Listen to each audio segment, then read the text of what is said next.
Wakanyo ni duol makedo kod mibadhi e pacho kae men EACC koro biro uso mwandu mag manene gavana ma Migori machon Okoth Obado maromo $200 kaka okang' mar tieko kes mar mibadhi mane gitudego.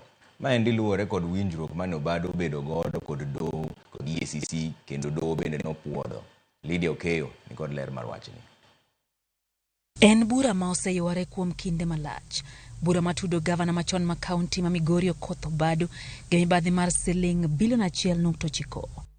Doho mamalo kawuono ng'ado ni bura ne nyalo tiek wachne oko mar doho bang' miyo duol makedo gi mibadhi e pacho ka EACC teko mar ng'wano kendo uso mwandu moko mag gavana machon no manego giromo $235. Jang'ad bura Justice Esther Maina wacho ni mwandu maromo 8 kama oting'o ot manego ne romo $40 million mantiere Loresho kod nyamburko mag nyadhi 2 ma mek gavana machon no gi nyithinde ousi kaka yor duoko omenda go ne piny owacho.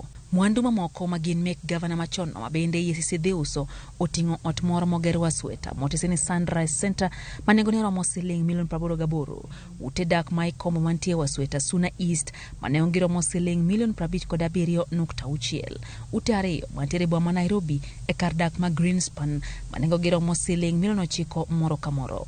Bende oyangore ni EACC biro uso ute maidakie mantiere Kabuoro Kamagambo e kaunti ma Migori maromo $10 million, ute 8 mantie Wasweta mane ongiromo $7.5 million kod ot machielo mantiere Greenspan Nairobi manengo ne romo $14.5 million.